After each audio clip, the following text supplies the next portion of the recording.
تھی بھی نہیں۔ خیر ماسی کے جانے کے بعد میں ذہن میں منصوبہ بنانے لگا کہ کس طرح جلدی اپنی محبت کا اظہار کروں، مگر مجھے ڈر بھی تھا یہ شور نہ مچا دے یا بعد میں کسی کو بتا بھی نہ دے۔ تم نے صبح سے کچھ کھایا ہے؟ میں نے زرینہ سے سوال کیا۔ جی تھوڑا سا کھایا تھا، زرینہ نے جواب دیا۔ تم یہاں نہ بیٹھو، یا تو صوفے پر لیٹ جاؤ یا پھر اندر جا کے بیڈ پر لیٹو، ایسے بیٹھی رہو گی تو آرام نہیں ملے گا، میں نے زرینہ کو کہا۔ جی اچھا، یہ کہتے ہوئے وہ اٹھی اور اٹھنے میں لڑکھڑانے لگی تو میں نے بھاگ کر اس کو پکڑا اور سہارا دیا۔ تم تو کافی کمزور لگ رہی ہو، چلو میں تم کو لے کر بیڈ پر دوا بھی لینی ہے، شام تک تم کو ٹھیک ہونا ہے، یہ کہتے ہوئے بٹھاتا ہوں۔ یہ کہہ کر میں اس کو پکڑ کر بیڈ روم میں لے گیا اور اس کو بیڈ پہ بٹھا دیا۔ پھر کچن میں جا کر اس کے لیے ایک سیب کاٹا اور دودھ گرم کر کے کمرے میں لے گیا۔ چلو یہ کھاؤ اور پھر دوا بھی لینی ہے، شام تک تم کو ٹھیک ہونا ہے، یہ کہتے ہوئے میں اس کی جانب دیکھ کر مسکرایا۔ جواب میں وہ بھی مسکرائی اور وہ سیب کھانے لگی۔ میں نے ٹی وی آن کر لیا۔ میں ایک کے بعد ایک چینل تبدیل کرتا رہا۔ میں اسی طرح بیٹھا ہوا تھا کہ ٹی وی پر اور میچ میں زرینہ جو کہ ٹی وی پر نظریں جمائے ہوئی تھی، اس کے ہوش نہیں تھا کہ میں اسے دیکھ رہا ہوں۔ وہ بغور وہ ٹی وی دیکھتی رہی اور مجھے ایسا لگا جیسے اس کا سانس تھوڑا تیز ہوا۔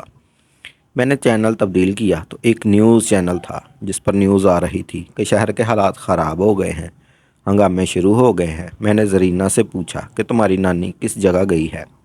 اب کام پر۔ زرینہ کو اس کا اندازہ نہیں تھا، وہ تو بس اپنی نانی کے ساتھ چلی جاتی تھی۔ خیر میں سوچنے لگا کہ ماسی کیسے آئے گی اور کیسے زرینہ کو لے کر جائے گی۔ ابھی میں سوچ ہی رہا تھا کہ اچانک فون کی بیل بجی۔ میں نے بھاگ کر فون اٹھایا تو دوسری طرف ماسی ہی تھی، وہ کافی گھبرائی ہوئی تھی۔ میں نے پوچھا تم کہاں ہو؟ تو اس نے جواب دیا وہ میرے گھر سے کافی دور، وہ وہاں کے حالات خراب تھے۔ میں نے ماسی سے اس کا پروگرام پوچھا کہ وہ کس طرح آئیں گی میرے گھر زرینہ کو لینے، تو اس نے جواب دیا عامر بیٹا اس وقت تو گھر سے نکلنا جان کو خطرہ ہے۔ میں نے ماسی سے کہا اگر میرے گھر تک آ سکو تو آ جاؤ اور تم دونوں یہیں رکو جب تک حالات ٹھیک نہیں ہوتے ٹھیک تو رات میرے گھر پر ہی رکو۔ ماسی نے میرا بہت شکریہ ادا کیا اور کہا وہ پوری کوشش کرے گی کہ زرینہ کو لینے آ جائے۔ میں نے کہا تم زرینہ کی فکر نہ کرو، وہ آرام سے ہے، اور پھر میں نے اس کے زرینہ سے بھی بات کروا دی۔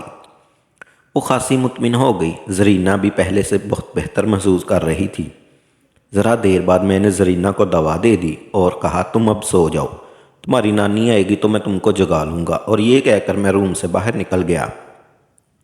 مجھے کل یونیورسٹی جانا بھی مشکل لگ رہا تھا۔ ابھی میں اپنے دماغ میں پلان ہی کر رہا تھا کہ دوست کا فون آیا اور اس نے بتایا کہ کل یونیورسٹی بند ہے شہر کے خراب حالات کی وجہ سے۔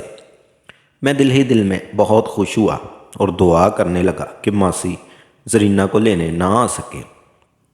میں نے ٹی وی آن کیا تو پتہ لگا شہر کے حالات مزید خراب ہو گئے ہیں۔ میں بہت خوش تھا کہ اب تو زرینہ کو یہاں ہی رکنا پڑے گا۔ خیر میں تھوڑی دیر ادھر ادھر گھومتا رہا گھر میں، پھر بھوک لگنے لگی تو میں نے کچن میں جا کر کھانا گرم کیا اور جا کر زرینہ کو دیکھا تو وہ جاگ چکی تھی۔ میں اس کے قریب گیا اور پوچھا کیسی طبیعت ہے اب، اور اس کے ساتھ ہی اس کی گردن کو ایک بار پھر اپنے ہاتھ سے چھوا۔ اس کی جلد کافی چکنی تھی، زرینہ کا بخار اتر چکا تھا۔ میں نے اس کو مسکرا کر دیکھا، جواب میں وہ بھی مسکرائی۔ میں نے اس سے کہا چلو میں نے کھانا گرم کر لیا ہے، چل کر کھا لو۔ اس نے کہا میں پوری پسینے میں بھیگی ہوئی ہوں، میں شاور لینا چاہتی ہوں۔ میں نے کہا آ جاؤ۔ اس نے اسبات میں سر ہلایا اور باتھ میں چلی گئی۔ ذرا دیر بعد اس کی آواز آئی عامر تولیہ نہیں ہے اندر۔ میں نے جلدی سے تولیہ لیا اور اس سے کہا لے لو تولیہ، اور دروازہ سے ذرا دور ایک سائڈ پر کھڑا ہو گیا۔ اس نے ذرا سا دروازہ کھولا تو میں نے جلدی سے تولیہ اس کی جانب بڑھایا اور ایک سائڈ پر ہو گیا اور پھر روم سے باہر نکل گیا۔ ذرا دیر بعد وہ کھانے کے میز تک آئی اور خاموشی سے چپ چاپ بیٹھ کر کھانا کھانے لگی۔ میں نے پوچھا اب کچھ بہتر لگ رہا ہو تو وہ کہنے لگی جی اب کافی بہتر ہوں۔ میں نے اسے بتایا کہ شہر کے حالات خراب ہیں اور کرفیو لگ گیا ہے، نہ جانے تمہاری نانی کس طرح آئے گی تم کو لینے، جس جگہ پر وہ ہے ابھی وہ وہاں تو بہت ہی حالات خراب ہیں، ورنہ میں تم کو خود چھوڑ آتا نانی کے پاس۔ اگر وہ نہ آ سکی تو تم رات کو یہیں رکنا ہوگا۔ یہ سن کر وہ تھوڑی پریشان ہو گئی۔ ابھی ہم کھانے سے فارغ ہی ہوئے تھے کہ ماسی کا دوبارہ فون آ گیا۔ میں نے ان سے پوچھا کہ وہ کہاں ہے تو اس نے بتایا کہ وہ اسی گھر میں ہے اور اب نکل نہیں سکتی۔ نہ وہ گھر والے اسے جانے دے رہے تھے کیونکہ شہر میں کرفیو لگا ہوا ہے۔ میں نے پوچھا تو میں تمہارے پاس لے آؤں زرینہ کو، وہ اب کافی بہتر ہے۔ تو اس نے پھر درخواست کی کہ میں اسے کہیں جانے نہیں دوں اور رات کا رکنے کی اجازت دے دوں۔ میں نے کہا مجھے اعتراض نہیں، مگر تمہاری نواسی پریشان ہے، اس کو تسلی دے دو۔ یہ کہہ کر میں نے زرینہ کو فون دیا۔ ماسی نے فون پر زرینہ سے نہ جانے کیا کہا کہ وہ کافی مطمئن ہو گئی۔ میں دل ہی دل میں بہت خوش تھا اور یہ موقع گنوانا نہیں چاہتا تھا۔ خیر زرینہ نے ہمت کر کے سارے برتن دھوئے، کچن کی صفائی میں زرینہ کی مدد کرتا رہا اور اس کی خوبصورتی کی تعریف کرتا رہا۔ وہ کبھی خوش ہوتی کبھی شرماتی کیونکہ اس کو ٹھیک سے اندازہ نہیں تھا کہ وہ کیا بلا ہے۔ خیر وہ کام سے فارغ ہوئی تو میں نے اس کو کہا اب تم کو رات تو یہیں گزارنی ہے تو اس کو اپنا ہی گھر سمجھو، کسی بات میں شرمانے کی کوئی ضرورت نہیں ہے۔ کچھ کھانے کا دل کر رہا ہے تو کھاؤ، کوئی منع نہیں کرے گا۔ زرینہ کے چہرے سے خوشی ظاہر ہو رہی تھی۔